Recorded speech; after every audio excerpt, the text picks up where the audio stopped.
Wait, what's happening? Oops. Oh, it's filming me. Wait a minute. There we go. We didn't get the no smile picture. Hmm? We didn't get the no smile. I didn't choose the picture.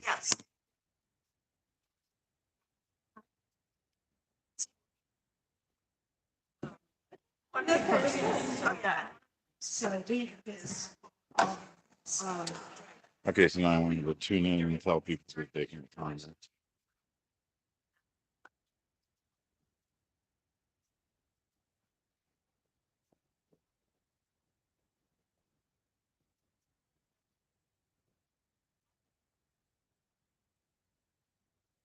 They're talking. Yeah. I have a big house down there, right?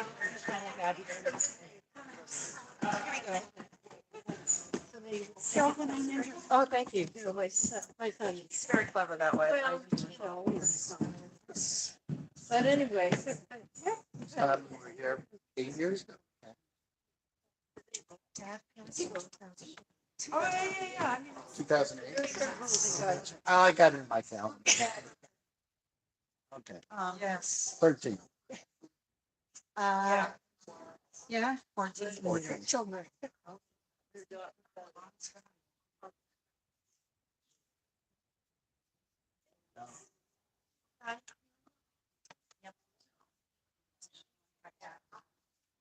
Obviously,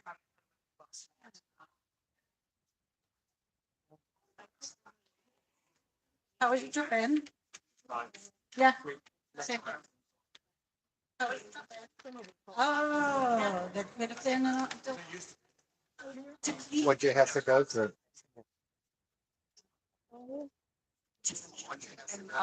it's funny because for me, Center dried flowers. JetBlue is just now that's established direct from Boston, which I never.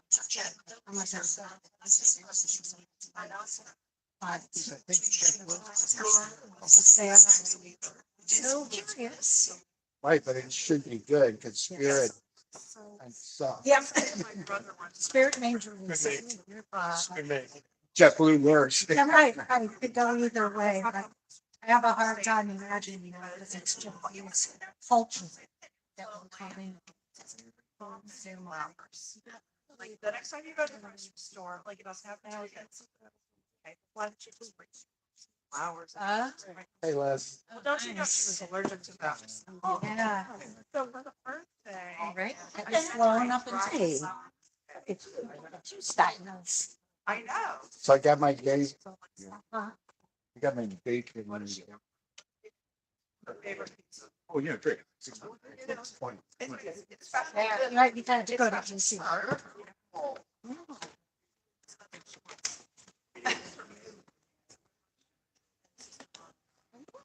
When did you guys get here? Well, she lives in. Yeah. We got here today. You were, okay, I don't know, wait. Get us. You didn't have to. Oh, good. You the car, I know. Well, one of my friends, she's with there. It's not. Oh, good. So this is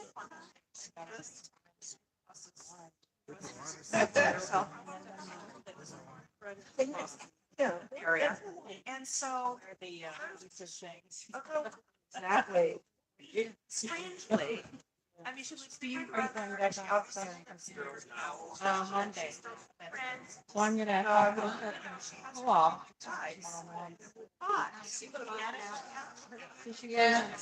oh, okay. So there's like something.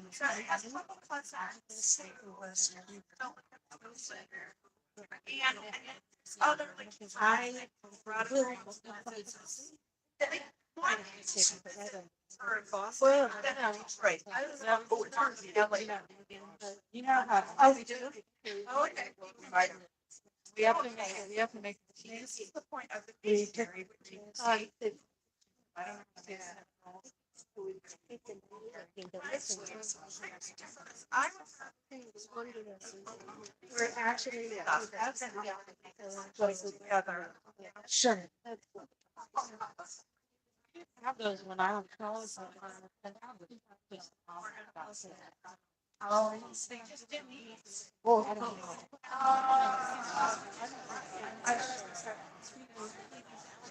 Yeah, but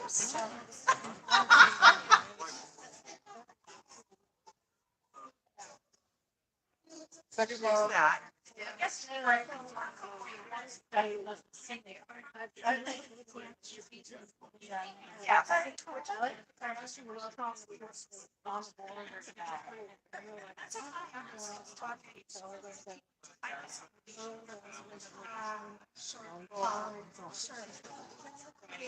That's why they have all these different products around. So I'm gonna.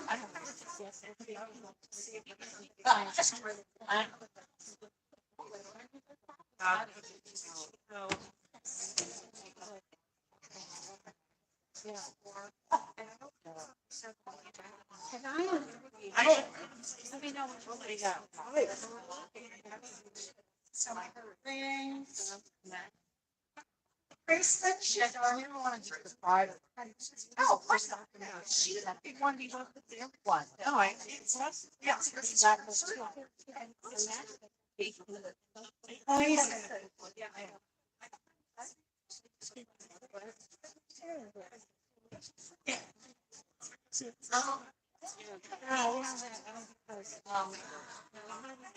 Oh, I see. So he's going to eat a whole bag of them. And ready to forward. Yes, you can live in two sections.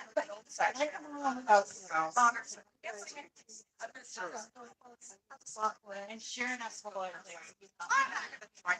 And I just, I had this is a ball. Oh, I don't want that. His first words. My mom probably. Yes.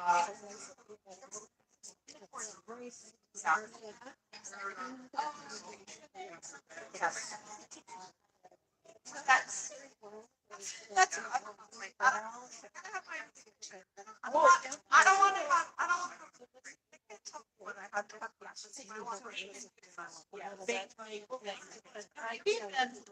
Because I could breaks down on everything.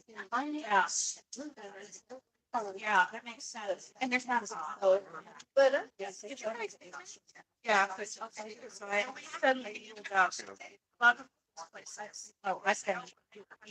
So you go microwave and you know, I'm sorry, that's not right. So Ben, do you want me to start? Huh? He's gonna play a Prince. Yeah.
behold our family here assembled.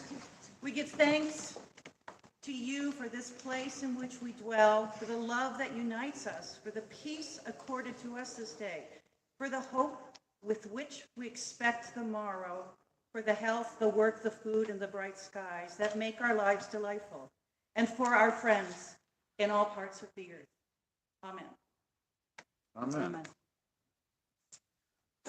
A brief welcome to everyone to the celebration of life, of a life well lived, the life of Grace Petot.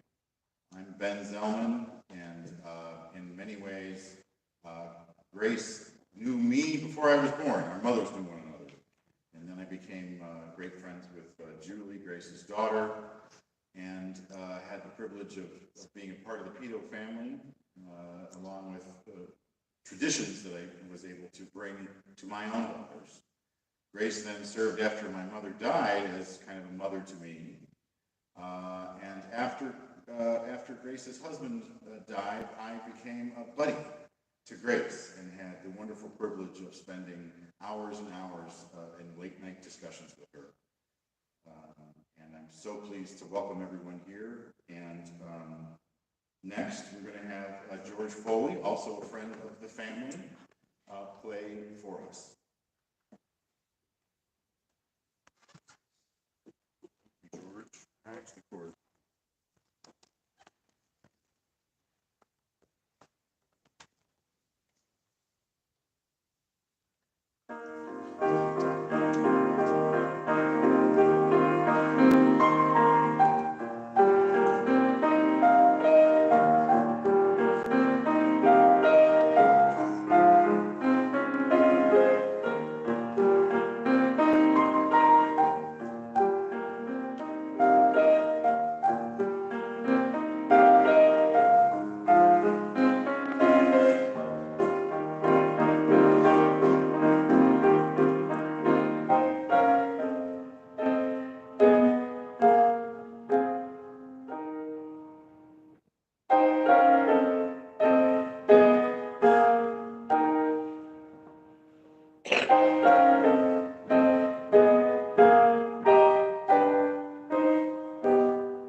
Love is patient. Love is kind. Love is not envious or boastful or arrogant or rude. It does not exist on its own way. It is not irritable or resentful. It does not rejoice in wrongdoing, but rejoices in the truth. It bears all things, believes all things, hopes all things, and endures all things. Love never ends.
Hello, I'm Kim Petot, and I'm blessed to be married to Grace's third son, Ross. For those who don't know. Ross and I selected this reading because we felt it best expressed Grace's character and outlook on life.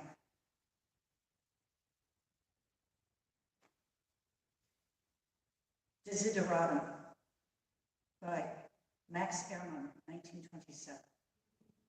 Go placidly amid the noise and the haste, and remember what peace there may be in silence. As far as possible, without surrender, be on good terms with all persons. Speak your truth quietly and clearly, and listen to others, even to the dull and arrogant, because they have their story too. Avoid loud and aggressive persons. They are vexatious to the spirit. If you compare yourself with others, you may become vain or bitter, for always there will be a greater or lesser person than yourself. Enjoy caution in your business affairs, for the world is full of trickery. But let this not blind you to what virtue there is. Many persons strive for high ideals, and everywhere life is full of heroism. Be yourself, especially do not feign affection. Neither be cynical about love, for in the face of all aridity and disenchantment, as if it was a perennial grass, take kindly the counsel of the years, gracefully surrendering the things of youth. Nurture strength of spirit to shield you in sudden misfortune, But do not distress yourself with dark imaginings. Many fears are born of fatigue and loneliness. And whether or not it is clear to you, no doubt, the universe is unfolding as it should. Therefore, be at peace with God, whatever you conceive her to be, and whatever your labors and aspirations, in the noise of confusion of life. Keep peace in your soul. With all its sham and drudgery and broken dreams, it is still a beautiful world. Be careful and strive to be happy.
Julie has reminded me that I forgot to mention that Grace considered me to be a fourth. It's an honor and privilege to have been considered that.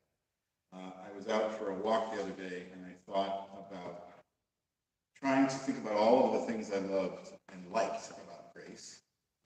And so to begin this group of remembrances, and we encourage people after I talk to either come up here or have a cordless mic come to you to tell us your own great memories. These are things I liked about Grace. I loved her intellect. She was brilliant. She was not someone who suffered fools gladly, and she could definitely outthink most people that I encountered in my life. That's definitely a big part of my love for her. And the poem that Kim just read really reflected Grace's joie de vivre.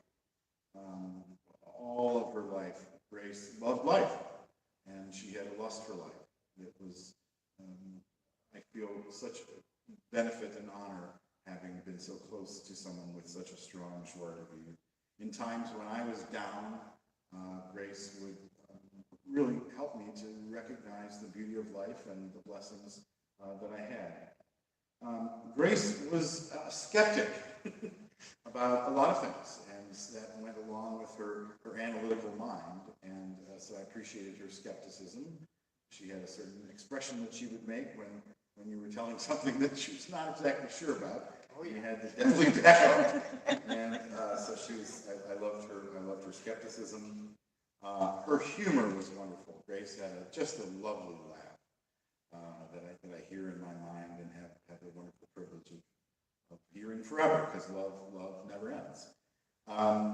Grace, from a young age and for lots of different reasons, I loved her independence. She was a mom and a family person, but she very much had her independence, and she was a leader in many ways, being independent. But in that independence, she really always expressed a strong empathy to the world. She was, as Kim was mentioning, not a religious person as such, but a very spiritual person. And I shared that spirituality with her. And with it came across Grace's great warmth. She was a wonderful conversationalist, and fortunately a late night conversationalist, which worked with my hours. So some of the most lovely conversations I had came basically past 11 o'clock when Grace was enjoying her white wine before bed, and she was always up though. So we would talk about the day's news or whatever. And I remember once saying that the news is just so bad, I can't believe it. And Grace was like, I think it's your perspective, not the news. And I appreciated that very much. She was ultimately a very mature person, someone who looked at life as in a scientific way and in a very mature way. As I worked with Grace to surrender her home of how many years, 50 years, 60 years, I went and made a presentation to her, PowerPoint, about why it's probably a good idea for her to move to Judson. And she's looking at it, and I got about 3 pages in, and Grace said, stop. I said, what, you want to go home? She said, no, I'm sold. Let's move on. Okay? And I figured that was the case. I remember telling the kids that, and they were like, what? I said, your mom's a scientist. And I presented her with sort of the scientific reasons, and she immediately, of course, bought into it. And lastly, I'll mention her ultimate identification and belief in science and the scientific method and the scientific way of approaching life as a scientist is something that I very much loved and appreciated about my friend Grace Petot. So I would like, or it would be great, if anyone else would like to come up. And there are people watching on YouTube. And this whole ceremony will be recorded on YouTube, so it'll be great if you ready.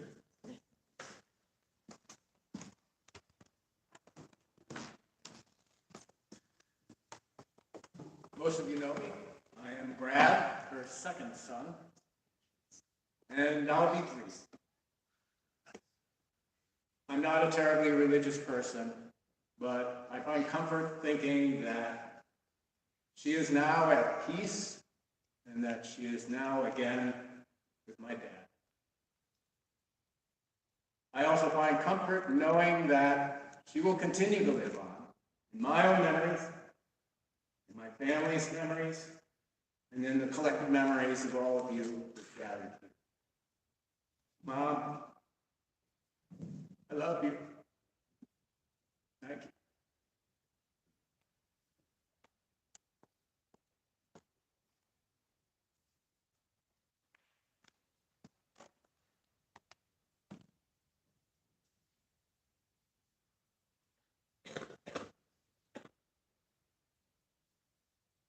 I think we can be forgiven for making Mom's memorial a music loaded event.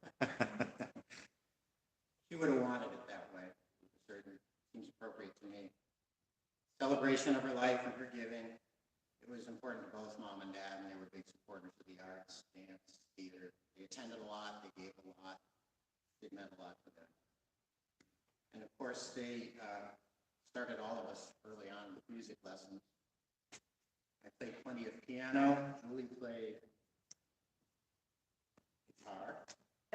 Ukulele, Piano. ukulele, piano, flute, guitar.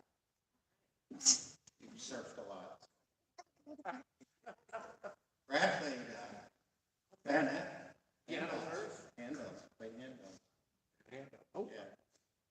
Tom played the radio.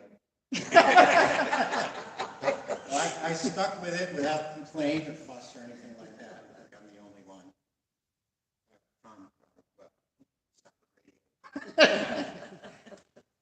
Anyway, but she was serious about it as a priority. And you're going to hear it, you guys are going to hear a story you've heard already. I desperately wanted to play baseball in high school. She was not keen on the idea of any of us doing like extracurricular sports. I think she didn't want to have to drive us around. Did you guys play Tris Speaker at all? She wouldn't drive us. You've got better things to do. So did she. Well, I really wanted to play baseball. I was tired of playing on that funky field up at Cedar Road. We frequently hit the balls out into Cedar Road and scatter, and that was that. So I wanted to be on the ball team, and I went to the practices and the workouts and everything, and I thought, all right, this is great, you know, it's going to happen and so on. And then finally the schedule came out for all of the baseball games that were going to happen that season. And they were all on Thursdays, and her answer was sympathetic but peremptory. She said, that's too bad. That's when you have your piano lesson. Full stop. That was the end of that. So early on, I attended jazz and ragtime festivals with both Mom and Dad. And when I got busy with other things later on, they continued to go and cultivated a lot of lifelong friendships along the way. A lot of people that I still associate with. And they were good together this way. You know, she let him be him, and he let her be her, and that was their way. She had a life that was brilliant, courageous, and inspiring. Arguing with her was useless, like you pointed out. She was too wise to argue with, and she easily disarmed all who tried with her congenial rationality, whether you were a well-informed scholar or an impetuous 4-year-old, mostly grad. And there were times when she dished out discipline with a wooden spoon, you know, the one with a hole in the middle. Better aerodynamics. We all got it, but mostly grad. Once he put a book in his pants. I think you were too young. A magazine? Yeah, she sniffed that one out. He also ducked once. She hit herself. Her own ankle. You wiggled away. She swung hard and got a vicious bruise on her ankle. With a swing and a miss. I don't remember that I one. thought it was the paddle. Anyway, it wasn't funny at the time. But mostly discipline was imparted with a logic and an ethic that couldn't be denied. And as an act of mercy, her memory was always short, and the transgression was always quickly forgotten. Lately, I've been learning a lot about her earlier years, now that I'm in possession of the family photos and a lot of the ephemera.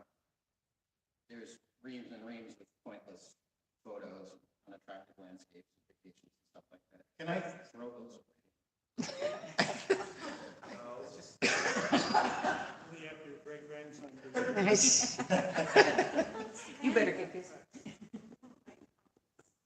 Yeah, there were no delete buttons back then. There's material there that I had never seen that came to her when her sister Alice passed away a while ago. And the early years must have been pretty difficult. Her father, Arthur, who gave some of us his Arthurian nose, Mom included, he had served as a geological engineer in France and Germany during and after the First World War. So he had already faced a few turns in his life, but this had to be harsh for all of them. And we never heard much about it. On occasion, there were drips and drabs, and that was about it. Maybe she wished to leave it all behind. I don't know. I think she can be blamed for that. One story that was kind of a dark thrill and memorable, she had a job during the war making bomb fuses. I relish the visuals that go along with that. She was proud of it. Hey, Mom, what are you making? Oh, bomb fuses. Sounds good. Great. She was fiercely independent with her goals and her outlook. She wanted to go into engineering in college, but Arthur wouldn't have it. So After 1 year of college, she did find a job to pay her tuition and block her academic freedom. She did not go into engineering, but she still pursued her own agenda. I hesitate to call her a feminist, because I remember that this topic came up at the dinner table frequently in Auschwitz, was the 60s and 70s. I'll quote Rebecca West, who I think expressed Mom's sentiments quite accurately. She said, "I myself have never been able to find out precisely what feminism is. I only know that people call me a feminist whenever I express sentiments that differentiate me from doormat."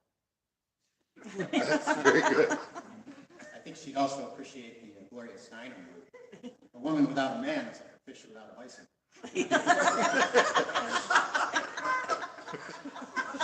She was simply her own person, cultural trends notwithstanding. She really didn't buy into a lot of that type of stuff.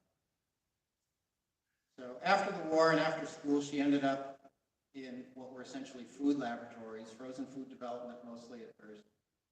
She was always curious about such products. On occasions, she would bring home TV dinners, but she was curious about what went into them. And this was usually met with some mixed excitement. On the one hand, we got to eat dinner while we watched TV. But on the other hand, we had to eat TV dinners. So maybe this improved our palates. We all like good food. I remember she watched Julia Child faithfully with a pencil and a pad. And we like to watch as well, since Child's delivery had a deeply layered sense of humor and timing. I also remember tagging along with Mom when she did some spots on local TV news programs, news magazines and that type of thing. Maybe it was the news, I don't remember. And I was allowed to watch and even meander around in the studio behind the sets, which was more like a dingy warehouse. I know the programs had something to do with nutrition and food, since the leftovers from the broadcast usually made their way to our dinner table that evening. She could at times be absent-minded or maybe preoccupied with work-related issues. Following the household morning routine, sometimes the cereal could be found in the fridge, the milk in the cupboard, and so on and so forth. But mostly she was attentive to all matters of the house. Quietly, along with these efforts, she promoted our independence with proper measure of trust. Without it being said directly, she instilled in us the value of making good decisions on all matters, big and small. Don't fall prey to motivated reasoning, confirmation bias, or any other form of obstructive thinking. Sometimes we stepped out of bounds, mostly Brad. But in the end, it was pragmatic and effective for all concerned. The traditional gift upon high school graduation for each of us, suitcase. Finally, I'm thankful to my family: Tom, Brad, Julie, Elaine, Ben, virtual brother, Max, of course, my wife, Kim. It's been a group effort these last couple of years. And I believe I speak for all of us when I say that we're thankful that Mom was relatively comfortable and was content at Judson's Park. As hard as such transitions are, especially in the age of COVID, we stuck together. We all pitched in. We met together as a group frequently to work through all the different stages of Mom's decline. Perhaps another tribute to her. I'd like to leave you with a reading from a book we had as children, called Tongue Twisters and Double Talk. So it reminds me of her talking about food. To us kids, it probably all sounded something like this. And the illustration besides the side in the book shows a patron with his head buried in a menu and a very expressionless waiter standing by. This is called Riot Diet. Stiefels on toast.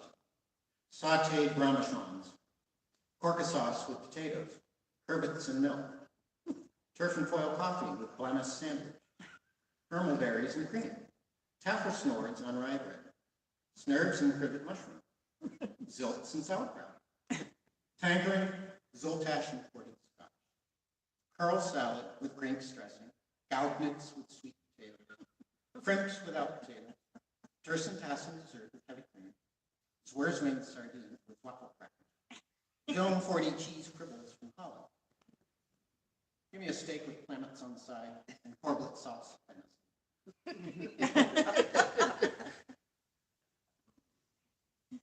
That is the menu, by the way, later. Hi.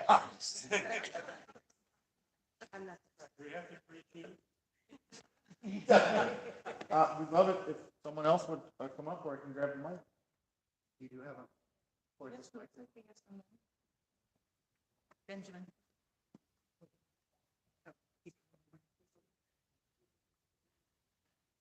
Secret switch. Oh, that's great.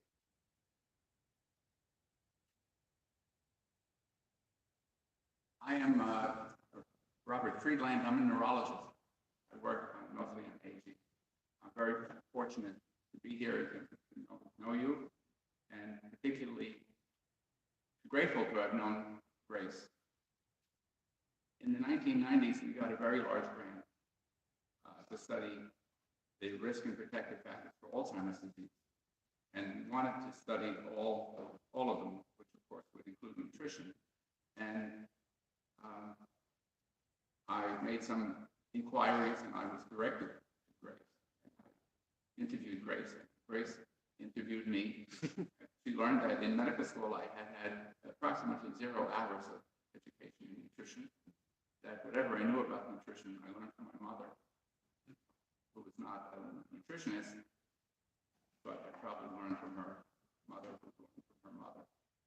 But Grace and I, in our group, developed a program of nutritional questionnaires with the assistance of some professors elsewhere. And we did this study with over 600 Alzheimer's cases and 1,100 controls. And we published with Grace, often as the first author, some of the first papers on nutrition and Alzheimer's, leading to the idea that there are nutritional risk factors. This led to the later concept, which is now being widely publicized or published, that the green Mediterranean diet and other things, which Grace would have been very happy to explain, were good for you and influence what happens when people get old. In our weekly lab meetings on our project, we would meet with my boss, other neurologists, particularly Alan Lerner, and later Pasha Gustav had come, and 2 or 3 statisticians, laboratory data analysts and technicians. And we'd have arguments about, well, we have to do it like that, it's not double blind. Or why don't we do the Bonferroni? No, we'll do the Bonferroni later. And it was actually extremely stressful. And the calmest and smartest voice in the room was often Grace, who would tell me later about how, well, just ignore this, do this, and don't forget about him, and please forget about this guy and that guy, and don't let that bother you. And I was grateful for her suggestions. And I appreciated her humor, her forbearance, her tolerance, her appreciation of the fact that maybe this was a good thing we were doing, even though I didn't often know what I was doing. And I'm not sure I'm the right person to tell this story, but my wife Shivani pointed it out to me. It seems rather interesting, and an example of her ability to persevere despite hardships. That at some point, her husband decided to rebuild the stairs to the basement. Oh, someone was going to bring it up. Yeah. It's kind of a, and then she decided to go downstairs, but there were no stairs, so she fell and she hurt her back, which caused back pain that she suffered for many years. So it's kind of a landmark in my mind when I do something like, oh, look at what I did. I put the sugar in the wrong cabinet. I said, well, okay, at least I haven't removed the stairs from you. So it's a blessing for me to have known Grace, and actually people all over the world now can benefit from these important papers we wrote in the 80s, 90s, and later, which are a landmark in the field of nutrition and Alzheimer's disease. Thank you very much. Thank you. Thank you.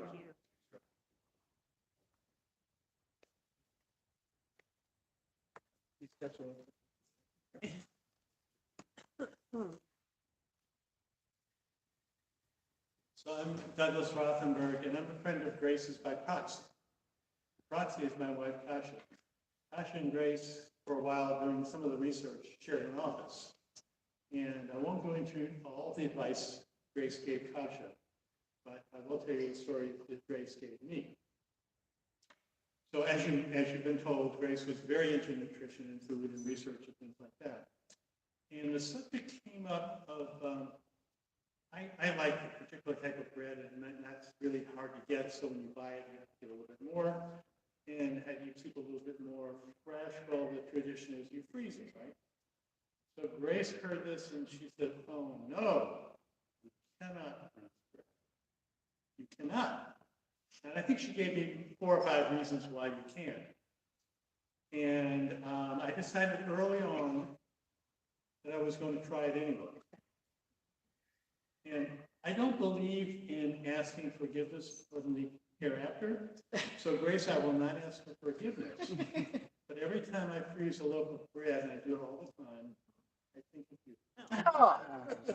you. Lovely.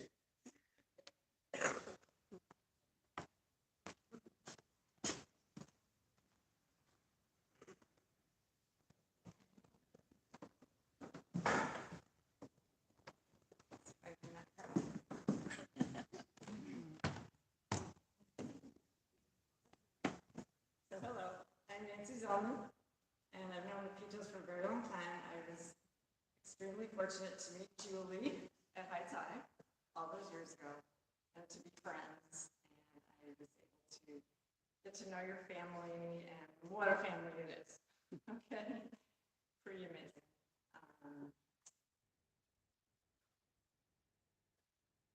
Just a very good combination. So you all love to talk. Love to talk about anything and everything all the time, every time we get together. And thank you for allowing me to join you at your dinners. I learned a lot. Pretty funny stuff coming through. And Grace would be at the top of the table. She'd be like, you know, she was the judge, I guess. So my children love the whole family. Grace particularly, and you know, you guys on the video there, Yeah. my daughters. Maybe Yeah. Or later. they're sorry they're not here. They've been here many times. And I was just gonna say one thing that I recall. I don't have a lot of stories about her, but enjoyed being with the family at the house every single time. Okay. Oh, first of all, her birthday party for 90 was the best birthday party I've ever been. I'm not kidding. That's pretty cool. Okay, so I could list, this is a little story, but I went to visit Grace at Judson with Ben. Got back, started chatting, and then Brad showed up, and I was trying to talk to Grace, but you two were talking back and forth like Peter. Yeah. And they were like talking, and I couldn't even hear what Grace was saying. I was sitting around the corner, and I sat down there, and we just stared at each other. It was nice to meet you. Love the family. Thank you so much. Thank you.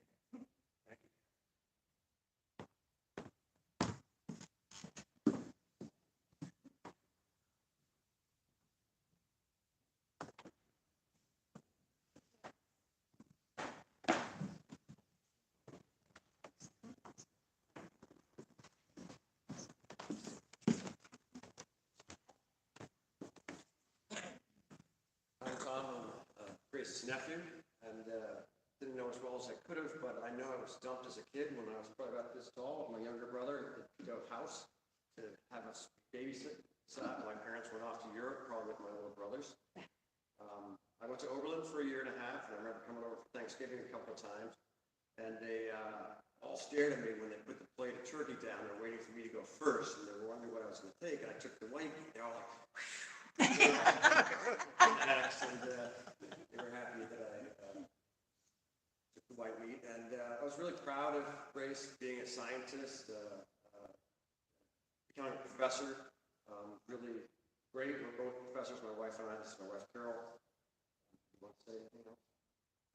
So, I only met Grace a few times. I don't remember even her because she was such a strong presence that you only remember her, not the circumstance. And I loved it that she was a professor because that's what I was trying to do. I think I met her before that happened. And I did think, wow, she really is a feminist because it's hard enough to do that now. She did that one or two generations before me.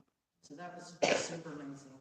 I always admired her confident air when she talked to you, and her intelligence was very so I remember those things. And the Tom's mom, Mary, and then Grace and Sally, the three sisters, and I feel like Grace, they were all intelligent women, very intelligent women. Grace was able to still have a career and have her family, and I think she thrived so much with that, especially as you get older. I think if you have the career and the family, you keep your brain really active. So I really admire that about her. She was definitely, I think, the most put together of all the sisters. So I think she was the one that Least crazy. least crazy. I say she wasn't crazy. And in her old age, she was going to aerobics. So that was also very inspiring. Those are our memories of her. Beautiful. Thank you.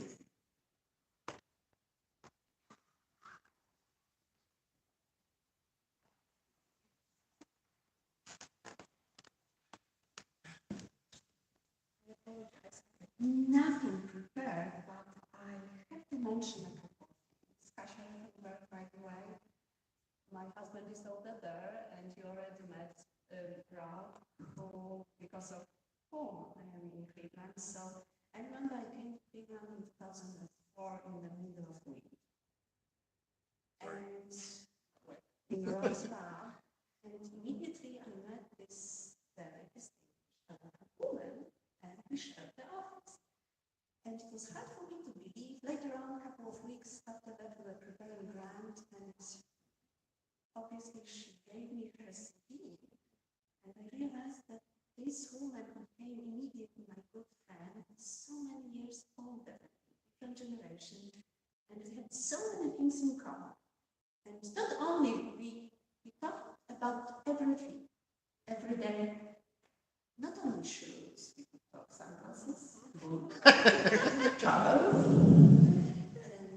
But whenever I always recall Grace when first I see Her Majesty the Queen on TV.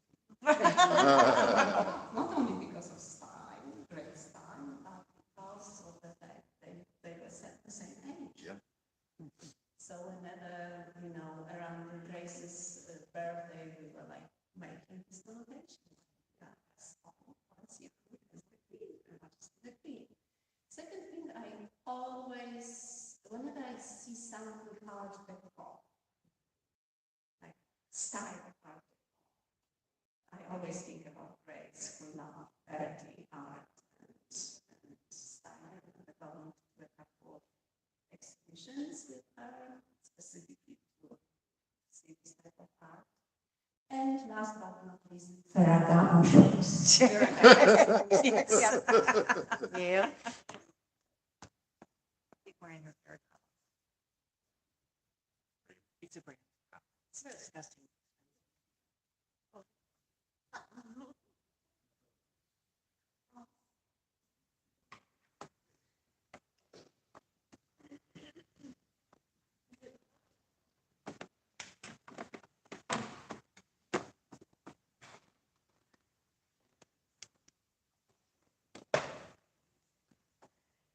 Testing.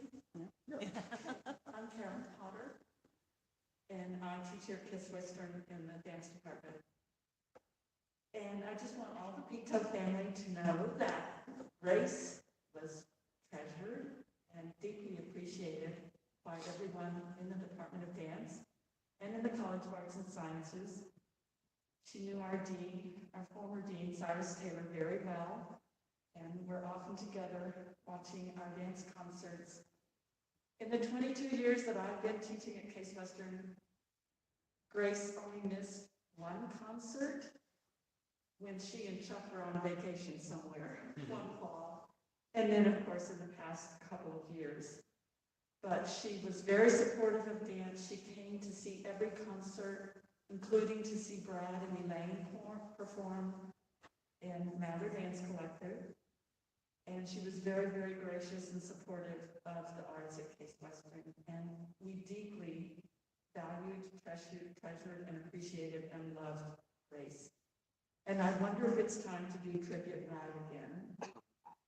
So Tribute Rag is a piece that Barry Galbraith and I co-choreographed for Chuck after he passed away, to music that Ross wrote and played.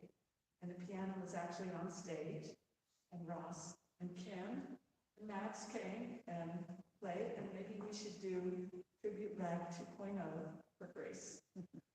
Thank y'all, Petots, you're wonderful, your parents were wonderful, and very loved. Thank you, guys.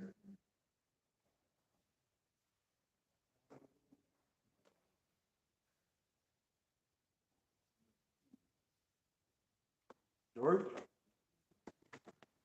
Thank you.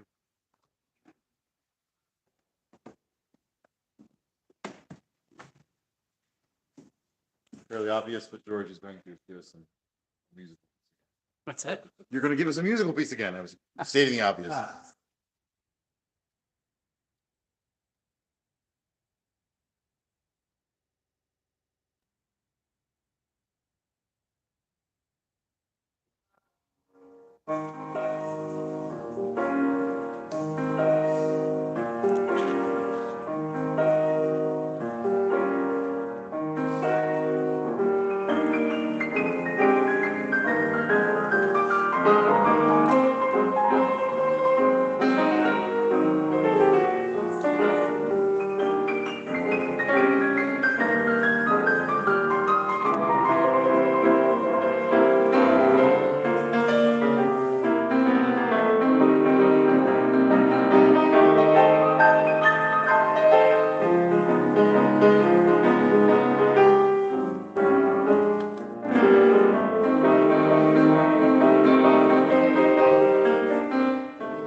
Thank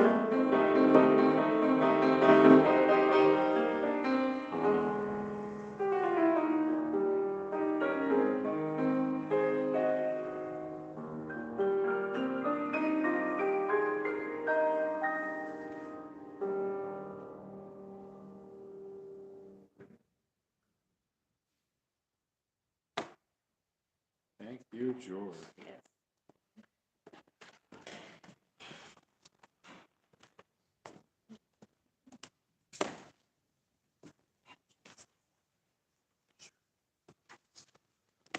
We're all invited to say you've got the notes in your book, and you could stand up if you like. What's this? I was there.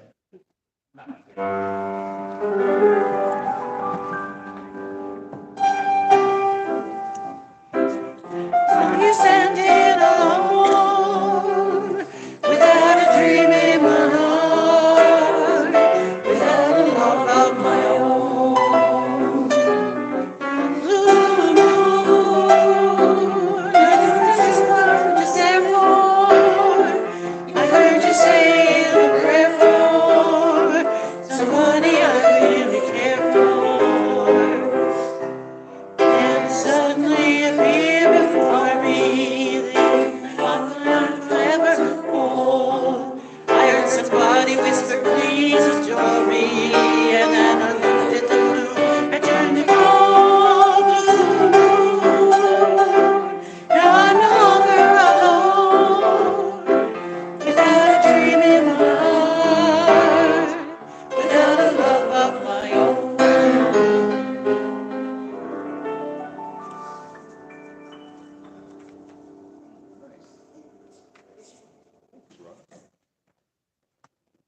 You can do the dismissal and and don't forget the prayer. Yep.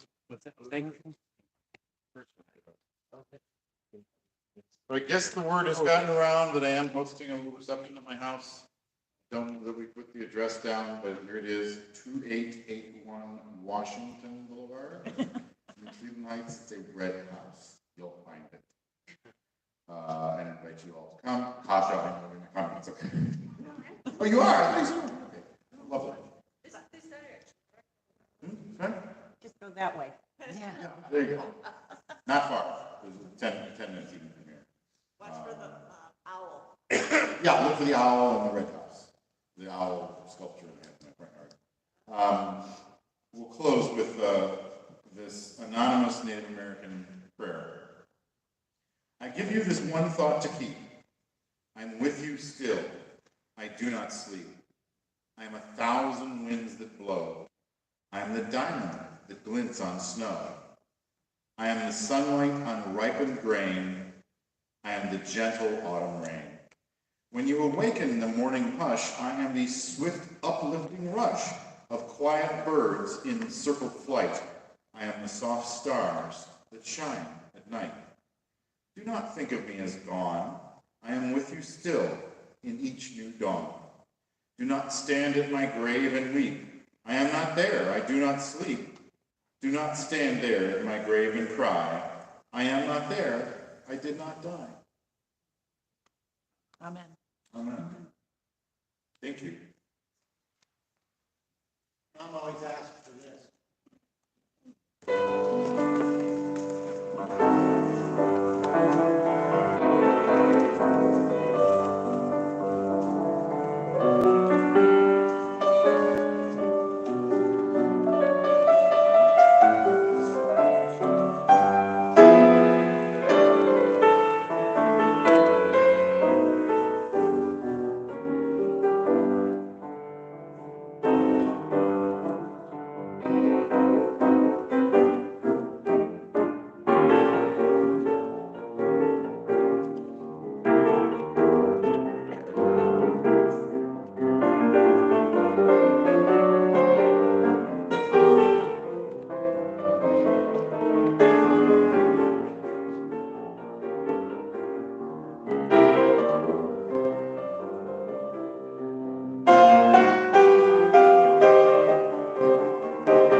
so glad you're all here.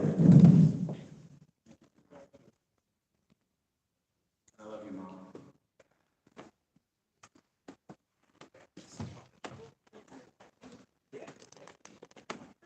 Hey. Okay, let's stop.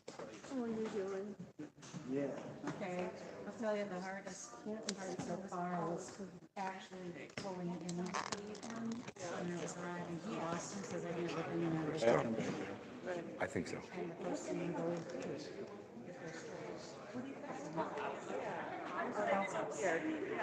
It's the little thing. yeah.